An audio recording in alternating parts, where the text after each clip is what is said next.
healthy as we possibly can. And that means also obviously being physically safe, and having Narcan available to us. I mean, I honestly, I took a course a long time ago on how to administer Narcan, and I'm glad I haven't had to do that, but we should all know. So, you brush up on it. So I'm definitely going to join you. Great. Thank you. I can't wait. I can't wait to learn about this and just break down my fear, because it's scary. It's a scary thing. Oh, absolutely. But it's scarier if we lose a life. Yeah. Right? Absolutely. We just got to face it. We got to just jump in and face this. And just so people know too, this has always been a passion of mine, the mental health and everything. But I've taken courses. I've got quite a few certifications on mental health. I also have a CNA license, but I have I've taken mental health for suicide prevention. I've taken CPR, a lot of different courses within the medical spectrum. So, I also have a master's degree, even though it's in finance, but, I feel like I'm well-rounded, even though I'm not actually certified in mental health 100% per se, and going down my own rabbit hole and things that I had to deal with when, I had the accident that almost, took everything away from me.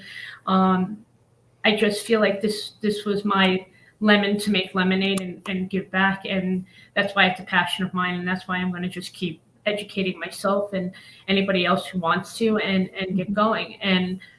And actually a couple of weeks ago, Gateway, who works at our facility on the second shift spectrum, has been getting people coming in. There's been people walking in and seeing them, which is wonderful. They're starting to realize it's there.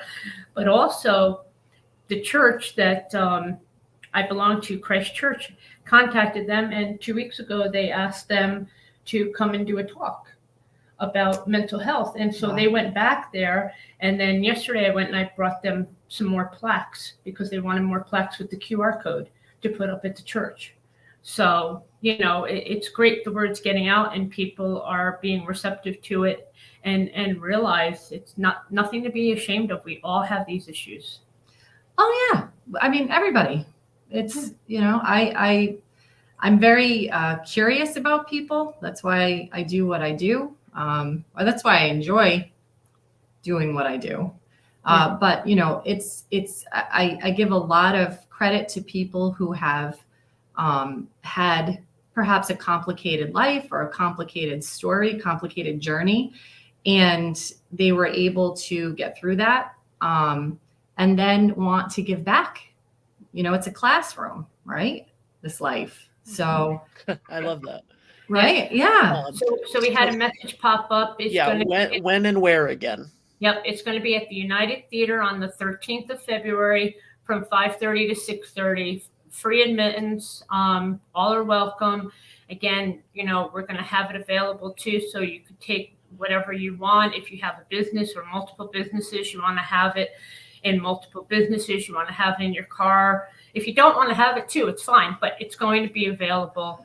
And just because we're having it right now, don't think you're not going to be supported. You ever have questions, anything ever come up, we're always going to be there to support. So don't ever worry about that.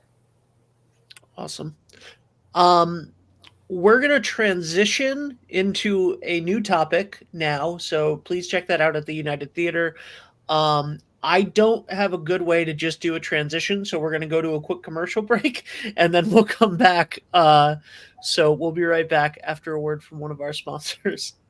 Hot summers and cold winters can be unbearable, but D&V Mechanical has the solution for you. As a Mitsubishi Diamond dealer, we provide energy-efficient and personalized comfort solutions for your home. Our experienced technicians will install your new system quickly and efficiently, ensuring your complete satisfaction. Don't suffer through another season of discomfort. Contact D&V Mechanical today for a personalized ductless mini-split installation that fits your lifestyle. D&V Mechanical, your comfort is our top priority. All right, we are back. You guys okay? Yeah. All right. Yeah. So, Cheryl, it's your first time on a show, right? How you feeling? This is good. I'm comfortable. I'm glad I have Mary with me.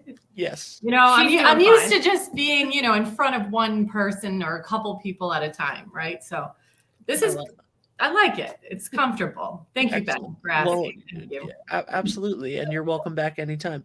Thanks.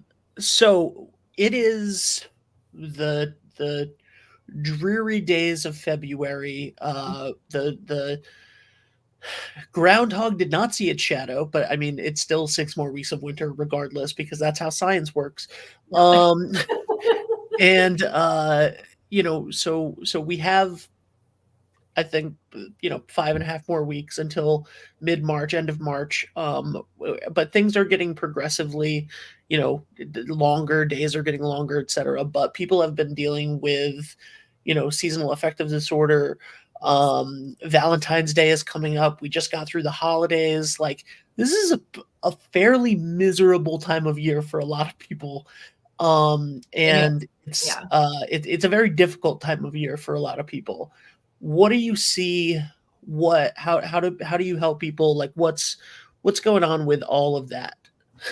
All right. So seasonal affective disorder is a very real condition. It's, you can start to feel very tired and achy and lack motivation. Sometimes you can start to lack hope. And, it's cold. You start to, and the sun isn't out, you start to wonder why you live in Rhode Island instead of Florida or California. But we love Rhode Island, right? But, there's this piece called behavioral activation. So when we're depressed or down and not motivated and tired, it's very hard to get going. And if you don't get going, you start to feel, you start to get in your head, right? And you start to think about all the things you could be doing and should be doing. A lot of people jump on social media and they see everyone's highlight reel. We all know that's not the reality of things, right? Once someone takes a picture with a nice smile on their face in a moment, we're all very well aware that, we turn around and then we're who we are, right? So please don't do that. I really, look at pictures of the beach and sunny, bright, beautiful pictures. Give yourself hope. Read hopeful articles about, what the spring is going to bring for you, things that you're interested in. Just anything. Visit with friends. Meet someone out for a coffee. Try not to drink too much alcohol. That's a depressant. That's probably not a good idea. If you're tired and you want to go to sleep and take a nap, if you can, do it. Don't feel bad about that. That's a healthy thing. A lot of people tend to go to bed earlier and then they feel like, oh, I'm so tired. Go to bed early. It's okay. Listen to yourself. This is a period of time when you're basically hibernating. Over here, things go dormant for a reason. The nature, I'm pointing to Wilcox Park because Nature hibernates during this time of year. Hibernates, we're all tied into that. So don't feel bad about it. Take care of yourself, right? Sounds great. Yeah. That's going to be the end of this show, guys. I'm going to go sleep. Okay. That's okay. Again, the sun is shining. And we're past the darkest weeks at this point. And just remember to self-love. It's okay. Yeah. Yes, Valentine's Day. If you don't have a Valentine, love yourself. Do something nice for yourself. Take yourself out to lunch. Buy something on Amazon for yourself. Do whatever it takes. Go, support a local business, get a massage, get your hair done, take a walk through Wilcox Park. It's still beautiful this time of year. But it's funny, like the grass is always greener, right? Like it's always greener. Always. And I used to hate Valentine's Day because for a very long time, mostly by choice, probably, I've come to realize now, I, was single for a very, very, very long time and did not like Valentine's Day in general because, that's just a wonderful commercial reminder you're alone, right? Um, and it was like, this sucks. Like this is stressful. And then now, Now uh, you love it. no, now No? now I have a Oh, wonderful now I have a wonderful girlfriend. Okay. now I have a wonderful partner, Yeah. and this will be our second Valentine's Day together, and I'm like, man, like the expectations that you put on yourself, she doesn't care at all. Like she doesn't care whatsoever. She's so not like that. But I'm like, I gotta do something. Like I gotta, you know what I mean? And then it becomes stressful in a different way. Yeah. And So then yeah, you're like, why are you putting these expectations on yourself? So like when you don't have somebody, you're letting society put expectations on you that yeah. you're then struggling with. And then when you are with somebody and you actually like care about trying to make it nice, then you're putting too much expectations on yourself. And Well, it's that's like the and it's commercial. like it's just stupid. Then this is what you do. Okay, first someone said, Pat Healy said light therapy. Yes, light therapy for seasonal affective condition. And also you can sit in your window today on the floor if you don't want to go outside where the sun is coming in. There you go. And you just sit there for 10 minutes with your face towards the sun and just breathe and just, it helps. Okay. There you go. Lift the shade, Ben. You have that nice pink shirt on. You're ready for Valentine's Day. But Valentine's Day, like any other holiday, it's commercialized. So Yeah. the best thing you can do, like for you, I heard that you have a beautiful voice.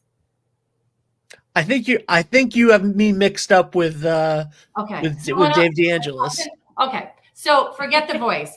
You can write something. It doesn't even have to be a card. You just write how you feel about your girlfriend and write about how your life was before her, how it is with you in her life now, and then order some Chinese and watch Netflix. I mean, that's a beautiful Valentine's Day. You don't have to don't buy in all that. To be fair, last year for Valentine's Day, and I didn't think that this was true, and then I double checked. Last year for Valentine's Day, our Valentine's Day dinner, her choice. I need to stress it was her choice. She literally wanted like a cheeseburger from McDonald's. Yeah, that's And it. like I was like, I will go, we can go anywhere. We can go anywhere and do anything. And that's, not having giant expectations for things. I feel like a lot of mental health is having high expectations for or putting too many expectations on yourself or like just the yeah, that's that's been a yeah. So you have to also think about where your expectations are coming from, right? Are they coming from you, from your heart, or are they coming from what we're marketed, what's marketed to us, right? Oh, absolutely. Yeah. Yeah, because Valentine's Day is basically now focused on what you give to the woman. It's not even a reciprocal holiday for, you saying, hey, I love my partner too. It's all about the women.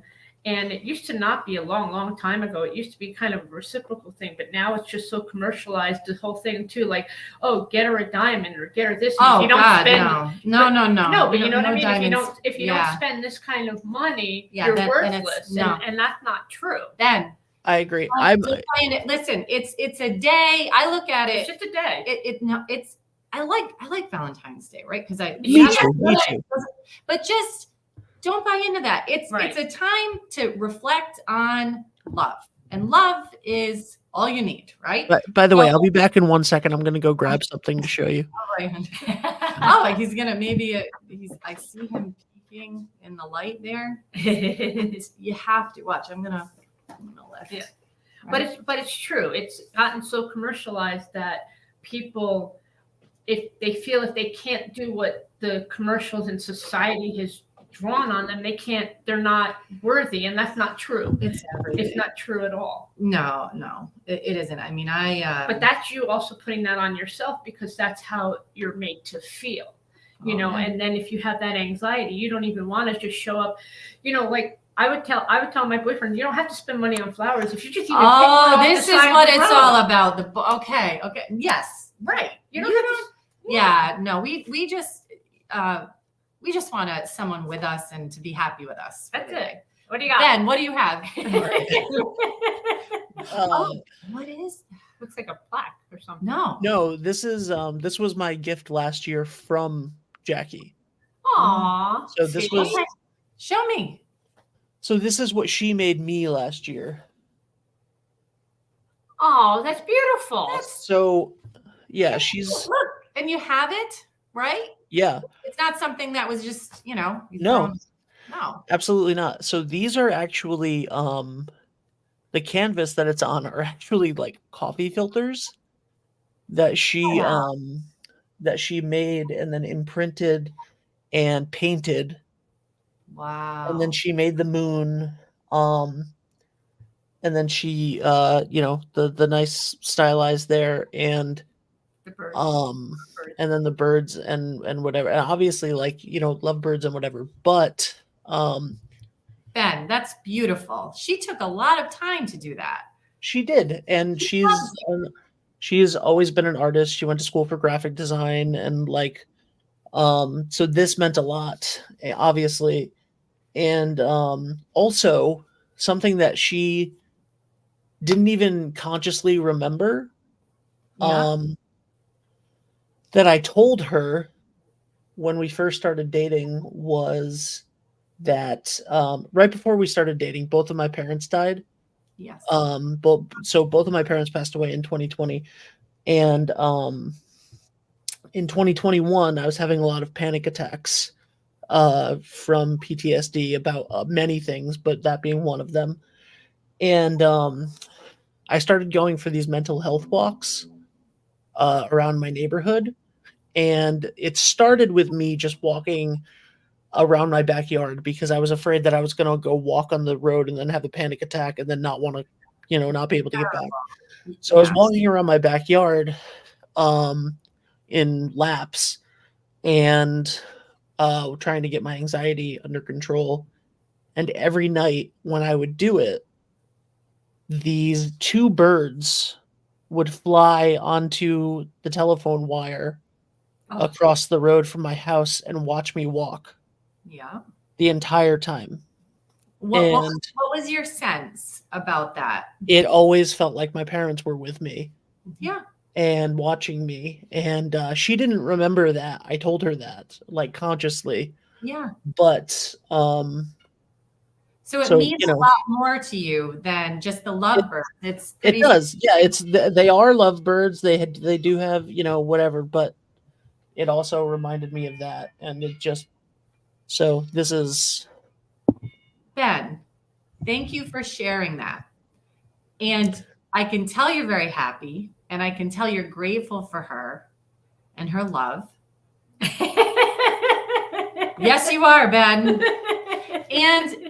But sharing about how you had panic attacks. People who have, you don't know until you know what it's like to have a panic attack. It is terrifying and it doesn't make sense. And some people get them rapidly all through the day, right? And you feel like you're never going to get out of it. But panic attacks can be treated. Anxiety and depression they have a very good rate of recovery if you get help for this. And what it is you have to understand what's happening to you. Once you understand, and it's not you feeling like you're going crazy or losing it, or just that life is happening to you and you don't have a choice. I do a lot of psychotherapy. My goal is to help people understand the nuts and bolts, help you understand. So what you did, Ben, is you said, I'm going to take a walk. I have to take a walk. And that activated something within you, right? It eased your nervous system. You saw maybe the spirit of your parents watching over you. You got some fresh air. You started to feel hopeful. Yes. And things started to change for you. but it's hard. It's hard to get out of that space when you're scared like that, right? And he was looking for signs too. And you were looking for signs, and, and you should saw be. and you saw signs. They're your parents. Of course they're gonna be watching over you, right? So, but that's a whole other thing about the Valentine's Day too, and the sentimental part. I mean, what you've got is something very sentimental, and that's what it should only be about. Yeah. What is between you and your partner, and That's sentimental. And again, if you don't have a partner, it's okay. It's about just being sentimental and loving yourself and knowing it's okay. Yeah, and cheeseburgers are great from McDonald's. But who does? Ben, I can't hear you. I was muted. Okay. By the way, yeah, no, they were fantastic. She loved it. Was her choice. She was like, honestly, I haven't had McDonald's in a really long time, and I'd kind of like to go to McDonald's. Like, okay, yeah, that's sure. By the way, Bob, thank you so much, Bob, on watching on LinkedIn. He I don't know, did you write this, Bob, or is this it says a poem for you and your girlfriend, Ben, and it's a big yeah, that's awesome. And I'm wondering if you wrote it, because it's very specific, like a canvas of in the twilight gentle glow, a crescent moon, a canvas of love, a romantic tune. Like, it's, he must have that picture. It looks exactly, yeah. Anyway. He sent it. He sent it. He did. And that is thank you. That was very nice of you, Bob. Anyway, so but the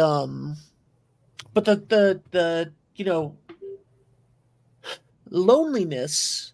Let's talk about loneliness, not even from a romantic standpoint right now. Oh, it's an epidemic. It is. And loneliness takes lives. It does. Mm-hmm.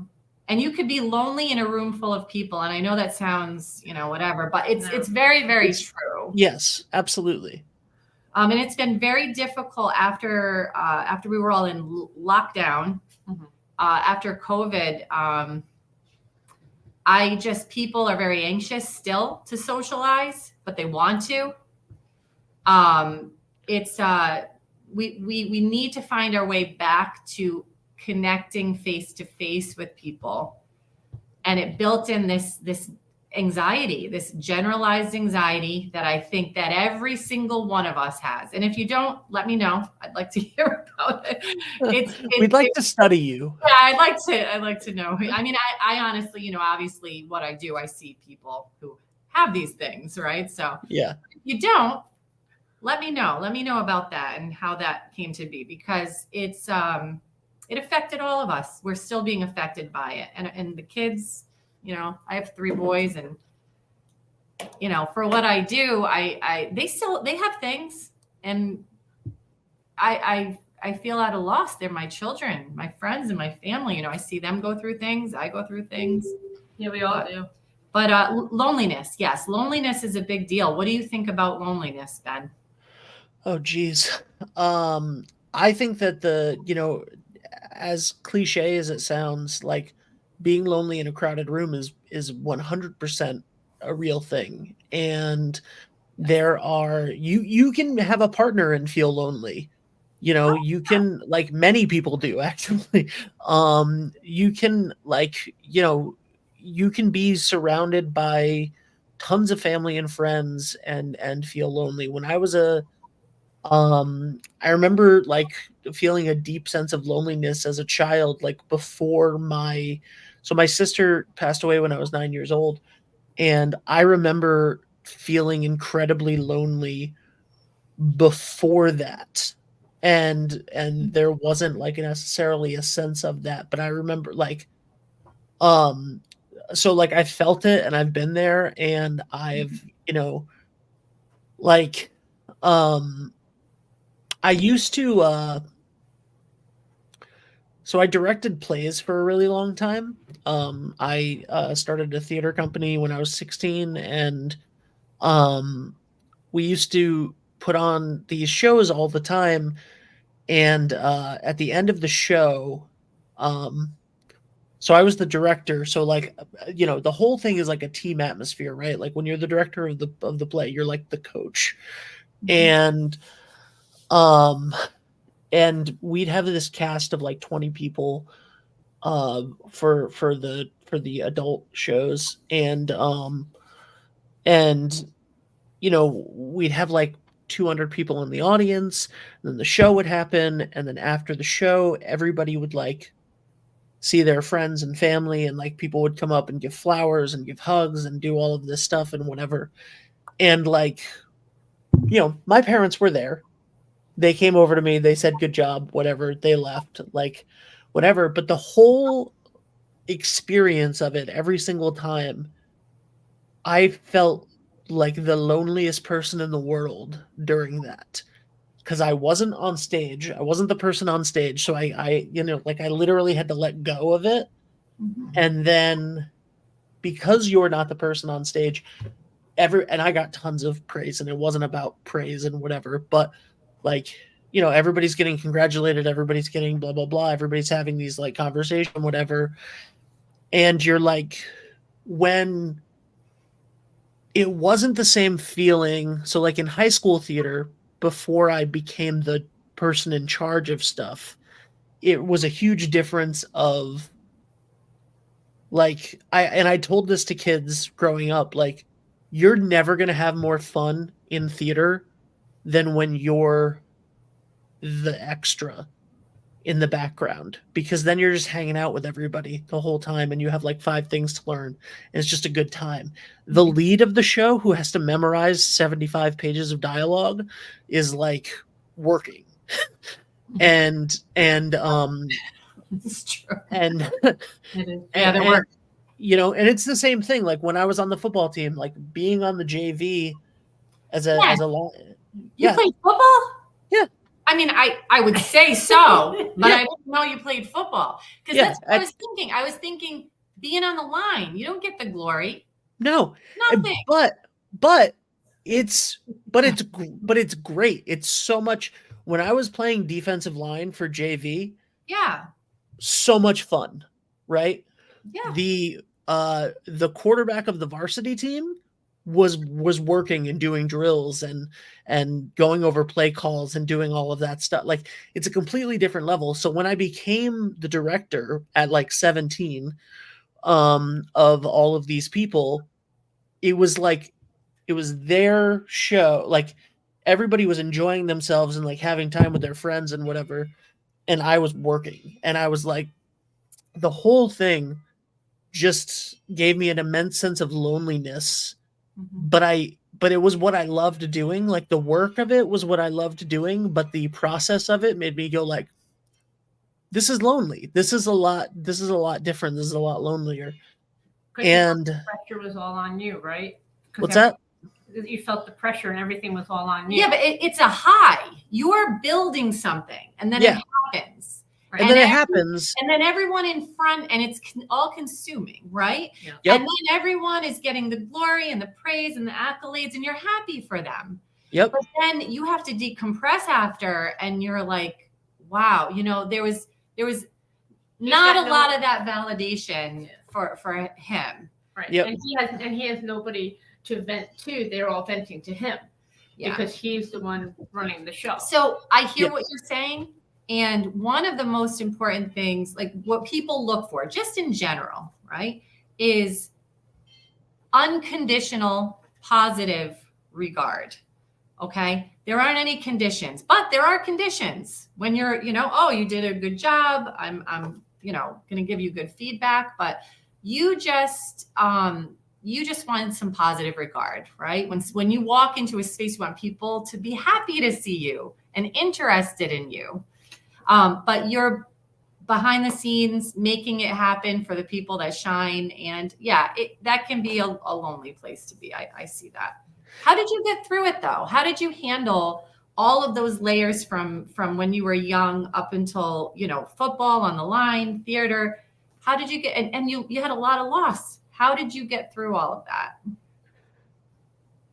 that? White knuckling. No. One, like just hope. Yeah. Yeah. So it's an interesting thing, right? Because I like, and what's funny now is that like I really like my actual alone time, and Mhm. like actually being alone I love. But the feeling of loneliness like has definitely always been there. And the it's one of those things where like you just get through it, and I don't know how I don't know how I got through any of that, honestly. Mhm. And I don't know how I continue to get through, because I still do stuff like that. Like nothing has changed in that. You know what I mean? Like I'm still trying to like serve up other people, and like, like raise everybody that's around me and do those things and whatever. But the focusing on gratitude really helps, which is not something that I learned until I was in my like late 20s. Focusing on being grateful for what's happening, focus starting with why, right? Like why are you doing this? That can put you into a better perspective of like, well, I'm doing this because I love this part of it, and I love the result that these people are getting from it. So now there's less of a reason for me to feel a certain way, because like I've achieved what I came to achieve in this. Do you feel Um, then? Do you feel that part of it is you got out of your comfort zone to do these things? Because I know when I left home at 17 to go away to college, and I was shy. I was scared to death. I was put in a dorm room with three other girls that were totally opposite me. And I mean, I was the epitome of the nerd, a complete, utter nerd, just did the work, didn't I party, like didn't nerds. do anything. No, no, but I was so scared. And then for myself to get out of my comfort zone because of the same thing of the loneliness, I ended up, because I just don't know how to do a balance sometimes. And I went the opposite direction and became the social butterfly and just started talking to everybody in the dorm just to get to know people, because I needed to get out of that situation, because I was, like you said, in the room full of everybody and lonely and scared.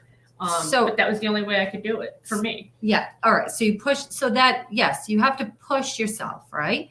However, a lot of people feel alone, even the extroverted people, all right? The ones that are very social. I mean, it's people just get lonely. Mhm. They do, Oh, yeah. and that's okay, but it's painful. Life isn't supposed to be happy all the time, FYI. right, Not. right. No, and it's That's better when it's not. no, that is not the goal. Happiness is just a Yeah. emotion, and it's fleeting. Yep. It's fleeting. So, it's just tough when you're, say, depressed, or you're having panic and anxiety, and you want to get out of it because you see that wasted potential within yourself. You could do more, but Yep. um I would say I would say this truthfully, because I want to be as truthful as possible on these things. Why are we talking about this if we're not doing something that can help other people, right? And you said something that you said when we started talking about the epidemic of loneliness mhm. is that loneliness kills. And I think that one of the things that we go to there immediately is like suicide, right? You think, oh, people are lonely, and they hurt themselves.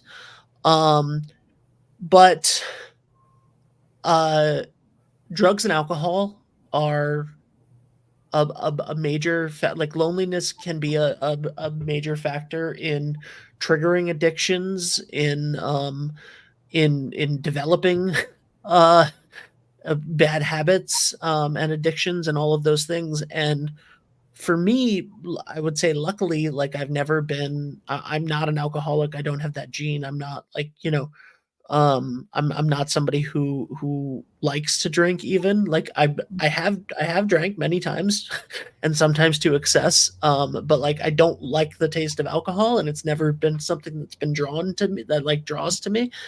I don't like drugs ever. Never have. Never will. I don't smoke cigarettes.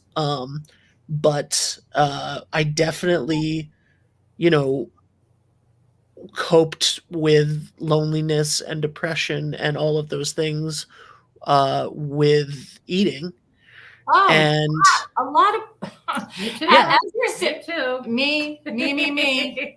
and I think that that's like, if you, but you know, it's a very obvious, like you can look at me and it's obvious, right? So one of the things that I would say is that like that the emotional eating of that situation, like of those situations, of that like loneliness, of that feeling of being unfulfilled, or um being scared, or being sad, or being, because loneliness turns into depression, turns into fear, turns into anxiety, turns into all of those other things.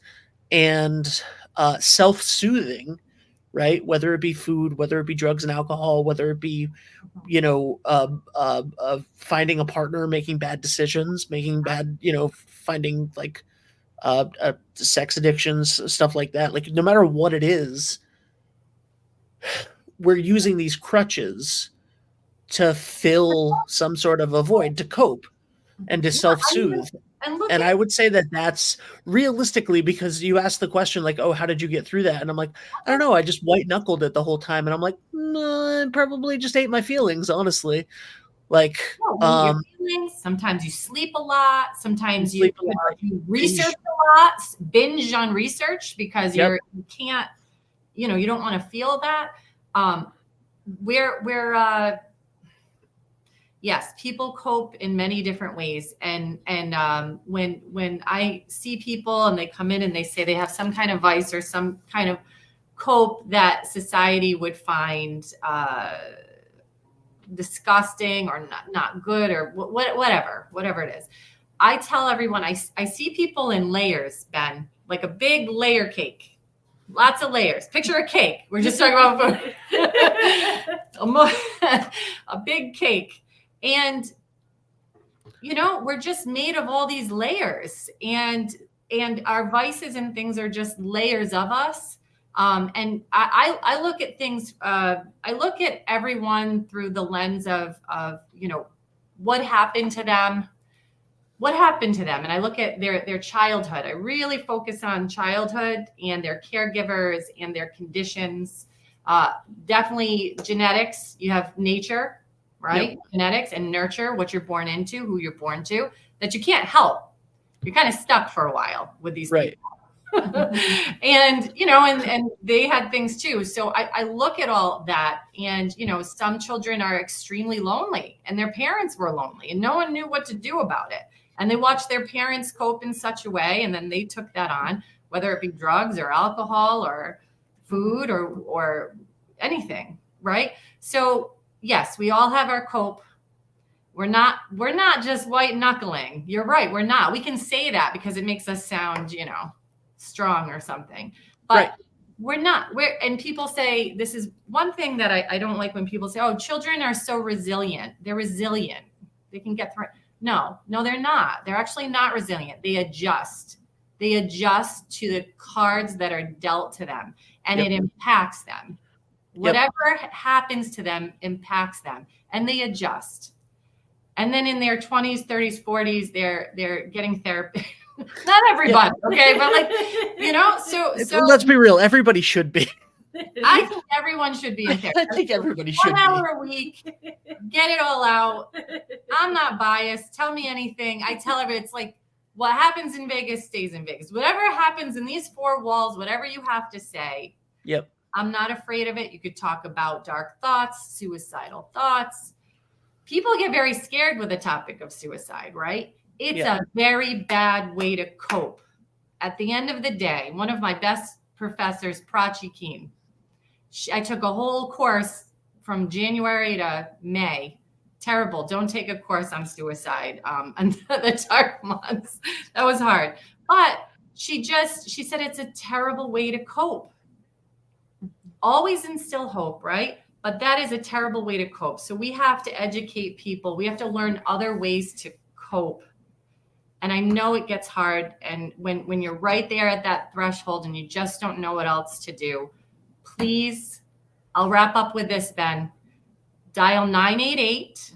That's a national suicide hotline, crisis hotline, but you don't have to be in crisis. You can text them. I walked through it with a teenager the other day. So 988, you can text 988 and you can literally start a conversation. Someone will talk to you. You don't have to be suicidal. Okay. You can be in the middle of a panic attack, some kind of, confusion, and you just don't know who to talk to. They're not going to send the police to your house and the ambulance and all. That's another thing. People think if I say that I'm having suicidal ideation or dark thoughts or anything, the police are going to come. The uniform scares and don't be afraid of the police. The police are good people. Right. Okay. So, but 988 is specifically for mental health issues. All right. So use 988, like 911, 988. Yeah, it's great because, the other day I was helping my brother who just had surgery, and it was on the national news on NBC. I think it was Good Morning America, unless I'm getting it wrong, but it was on one of the national stations, and they were talking about 988, and they were talking about mental health, and I'm glad to see it. And actually, around the holidays, I was at Foxwoods with some family members doing some shopping, and on their big billboard was a whole thing about 988. I love it. 988. So it's wonderful. And if you're lonely and it's Valentine's Day, call me. Call 988. Or you can reach out to the Westerly Mental Health Resource Center. Right. And we're going to have people there from URI, possibly Rhode Island College, that are training to be clinical mental health counselors. We have people interested in working with the resource center that are at the University of Rhode Island. They're in the Human Development and Family Studies program. They're very interested in development. So that's context, why you're feeling things you're feeling along the spectrum. It makes sense to see where you are in life, to evaluate that. And then also we have students from URI who are in the psychology program. There's a lot of wonderful people who want to get into this this realm. And I want them to come to Westerly. Yeah, we're going to get all the mental health professionals come to what we want you here. We want that support. It's important. Well, that's why I say, we can't stick our head in the sand and not think things are happening. We have to be proactive. And, with the help of Cheryl, we're going to get these people in with URI. We're going to have people there more on maybe an 8-12 hour day basis, because Gateway's there on the second shift, which is great.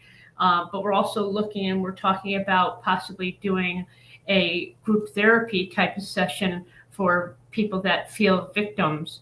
We can work on that later, but that's another dimension that we're talking about.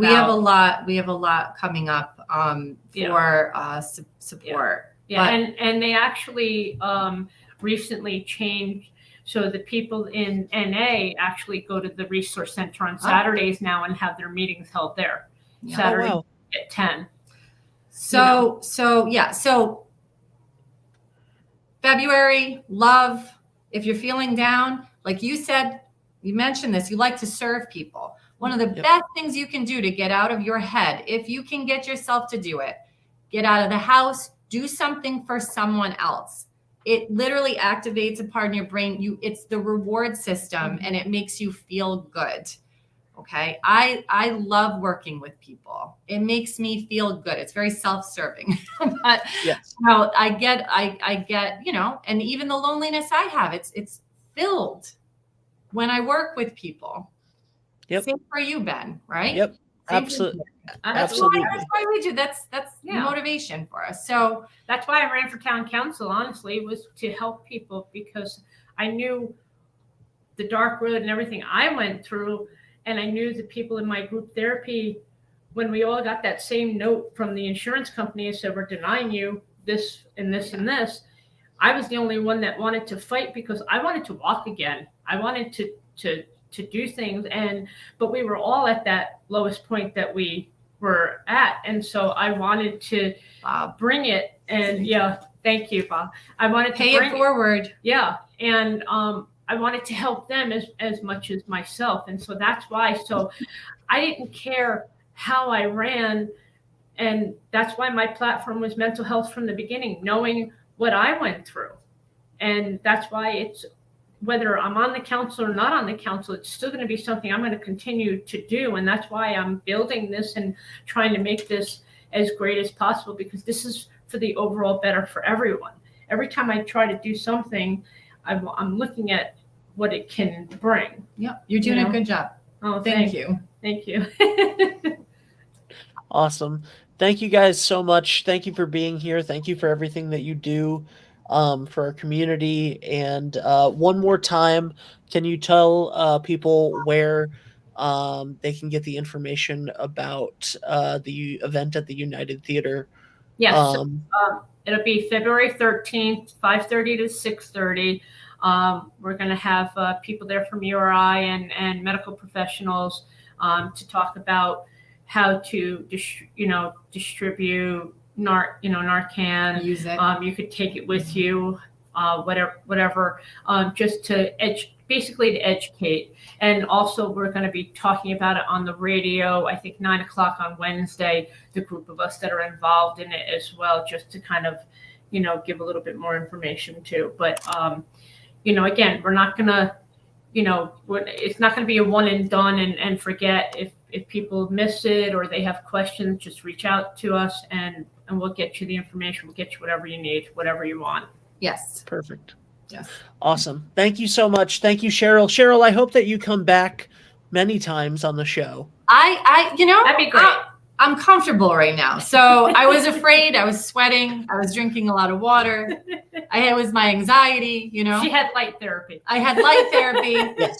We all are having, so I would love to come back if you'd have me. Just let me know. And I learned a lot about you, Ben.